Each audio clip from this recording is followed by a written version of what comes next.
What up, y'all? KMB the Sexy Ninja. And I'm Flix. Okay, so we are finally at the end. We finished this arc. We finished the series. Yeah. I'll let you go first. This was a really interesting one. My biggest problem, per se, with this entire final season is the fact that Rebels is already out. So when it comes to Ahsoka, when it comes to Rex, you know what's going to happen with them, or at least you know they're not going to die. Yeah. So it was neat finding out how they survived Order 66, or at least how Ahsoka survived it, and how Rex became Rex. Yeah. It's hard to say good, because he wasn't bad before. Well, none of them were bad before. They No. were soldiers. They were meant to be. Then all of a sudden, they had that chip in their brain, and it sparked him. And he was telling us, like, we're soldiers. We're built for this. They don't care if they will die for the Republic. Yep. And that was Rex trying to tell Ahsoka, you know, hey, you should probably just be okay with killing the troopers at this point in time. I'm giving you permission, okay? Yeah, no, it's definitely seems like it's really rough for Rex, because she's like, he says that to her. She takes off his helmet and he's crying about it. And you're just like, I felt in that moment, though, because it was just like the moment where the last episode when 66 became a thing and he was shaking and then they like trying, you know, and it was just like, there's so much human there to Rex. We're actually talking about the whole arc, though, not just the last episode. I know. I know. But I'm just saying with this arc itself, like, it in the way it ended, transitioning into the, you know... The Empire, the Galactic Empire. Yeah, and Vader at the end. So spoilers. Well, duh. We're talking about the entire arc, so we needn't say spoilers. Well, you know, there's just be someone to be like, you asshole. It happens. Watch it. Get Disney Plus. Yeah. But no, for the arc, for me, I enjoyed it. I like the fact that we didn't get the... Previously on the Clone Wars, you know. Well, they haven't done that for any of this arc so far. Yeah, that's what I mean. That's what I like about it. They took this arc so serious to the way they introduced with nice green Lucas Limited. You know, no crazy intro. We're just going straight in. I will say, though, I don't know if this is just for my Disney Plus or what. Watching on Disney Plus, when you hit, because it shows skip intro, hit skip intro, it's like puts 10 seconds forward. Yeah. And then it immediately comes from there and it's just like, last time, you're like, no, I said to skip the intro. Like, if I'm binging all of these, I don't need the previously on each time I watch it. I don't know. I kind of like. I like. But if you were paying attention to the last 20 minutes, you don't need the new one. I know, but I like it though. But at the same time, I like that the fact they're like, hey, this last arc's gonna get real serious, so let's kind of take the hokiness out. There was some silly points in it. There was some silly points. And all the poor droids. When the troopers keep getting pulled up and oh, they're all down on the ground. Okay, we're gonna cut down and go to the bottom. Oh shoot, this is where we dropped all of them. Yeah. Wait, find those droids? And the droids are like, hey, we're sorry. We're sorry. I'm just like, ooh. Overall, though, I think this arc definitely was a payoff for me, just because, you know, we've been waiting since they canceled this show, and now that they revived it, now they're like, okay, we're going out on this note.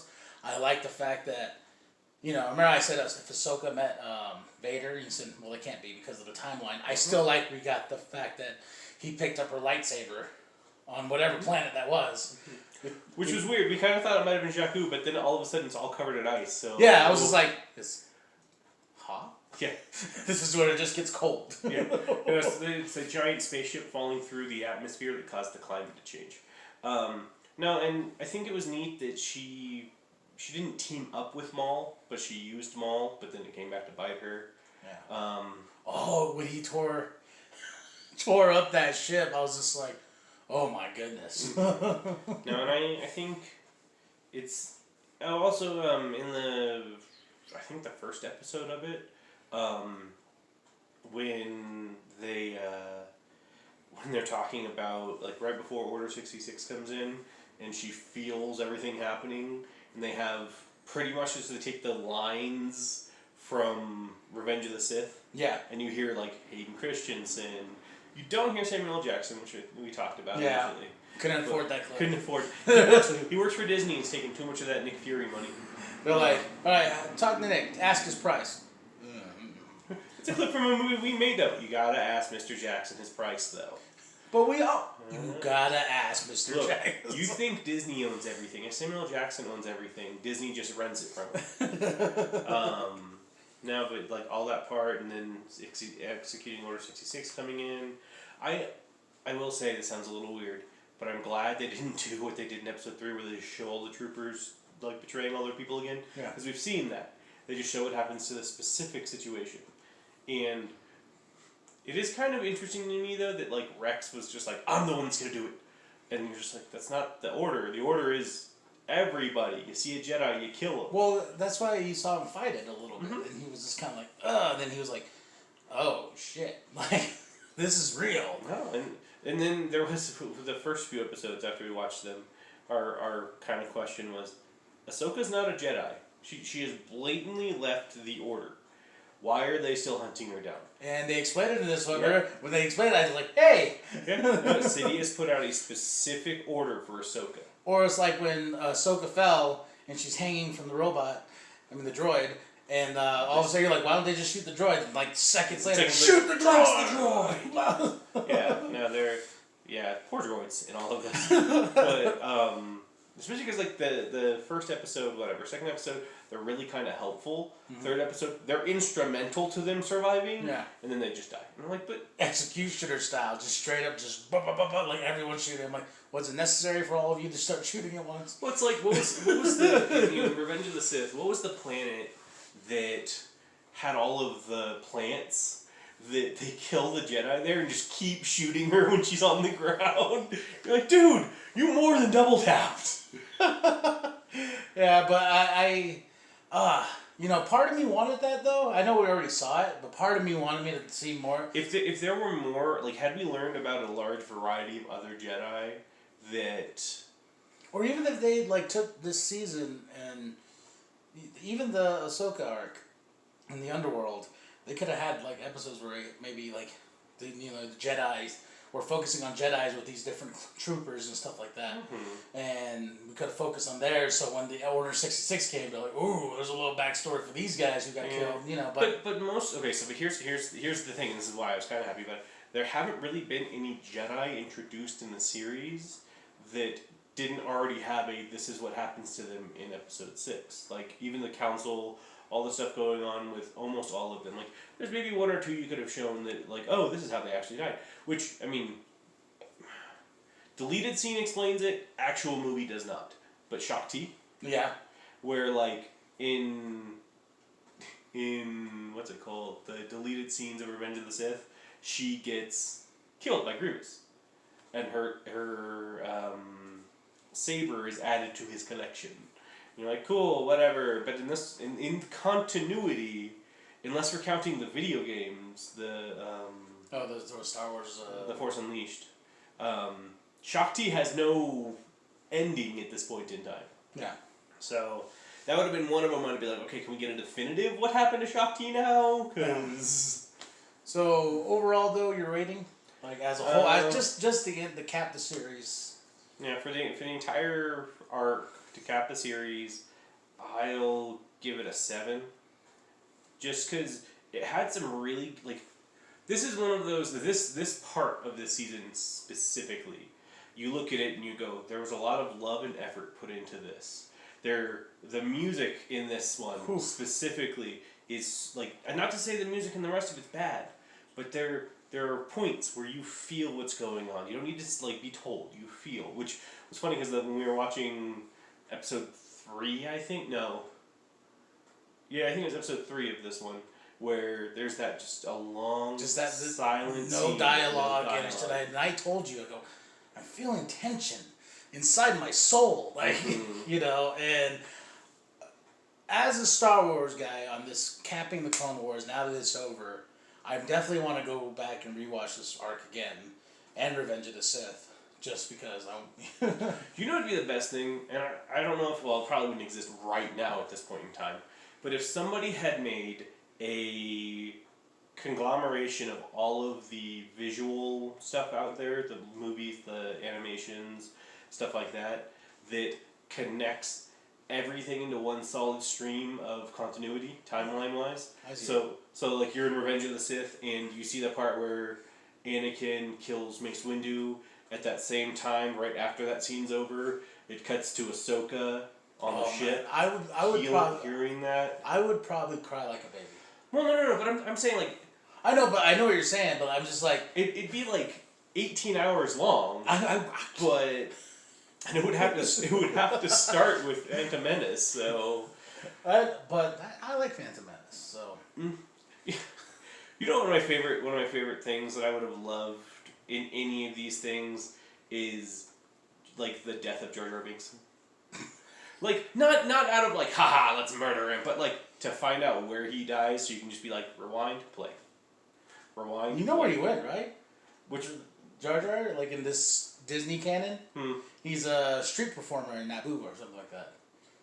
He's just a bum now, street performing for. So episode 7 blew up Naboo, right? You're like, yeah, Starkiller Base. We're gonna fire on this cluster of planets and this one way over here. See, what's that one? Naboo. Well, what did they do? It just blast it. Misa said goodbye. And then Harrison Ford is like, I feel a very positive force. I will not confront Kylo to kill me now. He's just like, I will go on for the rest of the franchise. He's like, I was gonna give up on this all, but that worked out. Rey is standing there, and Qui-Gon just appears behind her. Oh, thank God! I give this a 10. Just because it definitely was... So this is the best thing in Star Wars ever? I'm best in Clone Wars. No. We were saying in Star Wars. Star Wars? Oh, God, if you put on that... Well, that's what I'm saying. A 7's still pretty high. But I'll give it an 8. Okay. I'll give it an 8. I'll be fair and give it an 8. Because if I give it a 10, then I'm going to be like... Yeah, I'm going to regret that decision sleeping at night. I'll be calling you and be like... So... That's you saying it's better than The Empire Strikes Back. It's no. Okay. Jedi. I see what you're saying. It's okay. I still need that last... It's better than Search for Spock. It's better But happy Star Wars Day. Mm-hmm. To everybody. We said happy Star Wars Day last year, and this year's kicking off. It's kind of weird because there was no comic book day.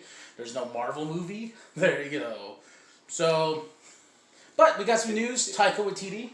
Mm-hmm. He's directing the next Star Wars movie, or a Star Wars movie. Yeah, I think that's a better plan to be like, we're going to say a movie, not, we got a whole span of trilogies to give everybody, you know? Which I will be honest, I don't know how I feel about that. I've been thinking about that all day long since we talked about it earlier, and I really like Taika Waititi as a director. Yes. I really love what he did with Thor Ragnarok. But what he did there was he took a way too stoic of a character and made him into a goofball, which really kind of worked for Thor. I don't know if that fits the Star Wars mythos. I saw a lot of people complaining and saying the same exact thing, and I'm like, well...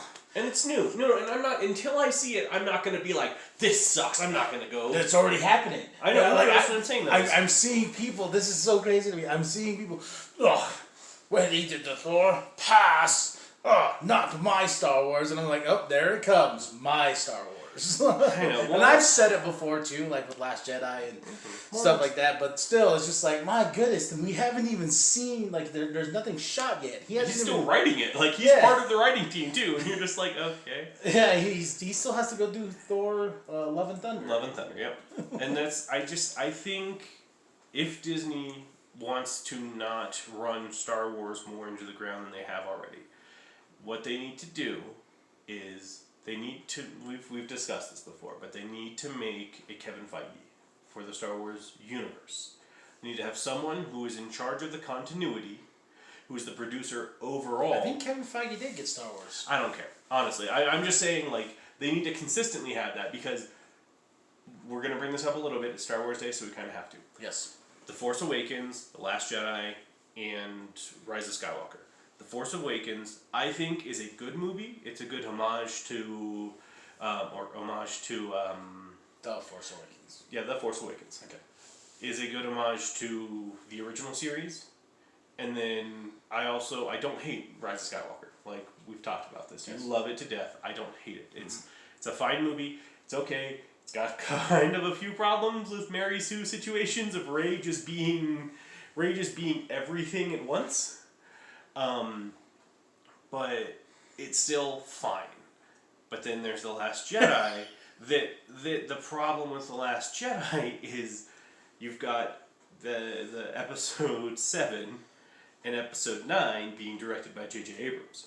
And you've got episode 8 from Rian Johnson, who was just kind of like, look, I see where you're going with this movie, and you haven't told me where you're ending, but I'm going to take it my own direction. And you're like, that's not how a trilogy works. Well, shout out to Miles, you bitch, because he tagged me on this 10-day movie challenge on Facebook, and he says, my number 7 movie is the greatest Star Wars movie of all time, The Last Jedi, and I nominate Kyle just because I want to see him get mad. And exactly what I did on his post, I called him a bitch.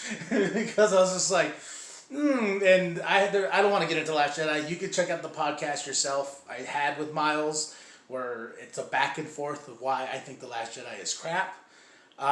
See, the funniest thing about that, though, is our disagreements towards the Star Wars movies that we have the most feeling against is not a matter of, and to those of you who are blind, deaf, and dumb, I mean dumb as in you can't speak. My least favorite Star Wars movie, by a very long shot, is Rogue One. Now, we have arguments about this, because he loves Rogue One. But our arguments are not necessarily either one of these movies are the best movies ever, because I don't hate The Last Jedi. I don't love it, I just don't hate it, especially to his level. But our arguments aren't, hey, this is the best thing, no, this is the best thing, it's this is the worst thing, no, this is the worst thing. Fun fact is, we're not allowed to speak about these movies. Yeah, our respective wives have never allowed the conversation, especially in their presence. Rogue One almost ended, they thought we were going to get in a fight. Oh, they about threw us outside the house because they thought we were going to start brawling. And because it was that heated. Yeah. Well, it's so a little. Wasn't there a few F-bombs dropped or something? And this is at your place, so yeah. Probably we're not allowed to cuss at my place. A little to this is something to explain to break the magic here for a second. Okay. Flix is a character of my own creating who kind of over exaggerates the things he likes and dislikes. I myself am someone who is very critical about a lot of things, but I don't actively hate a lot of things. There are very few movies that I've seen that I go, I am a lesser person for having seen this. And me, Douglas, not Flix. And so with Flix, things will always get over-exaggerated. This was one of the few things that even looking back... So, someone didn't save enough space in their phone for this conversation, and I was in the midst of pouring my soul out in the lines between how I act on camera versus how I really am as a person, and how that affects me as an individual when it comes to movies, and it just stopped. So I don't know exactly where that went out. Just know I'm right, he's wrong. That's all we're going for right now. But no, truth of it though is people say something ruined their childhood. I don't believe that. That's BS. It doesn't matter if the next movie has Rey as an old lady force lifting a planet as a morning routine, and she drinks, Is she Goku now? She drinks her green milk out of Luke's skull.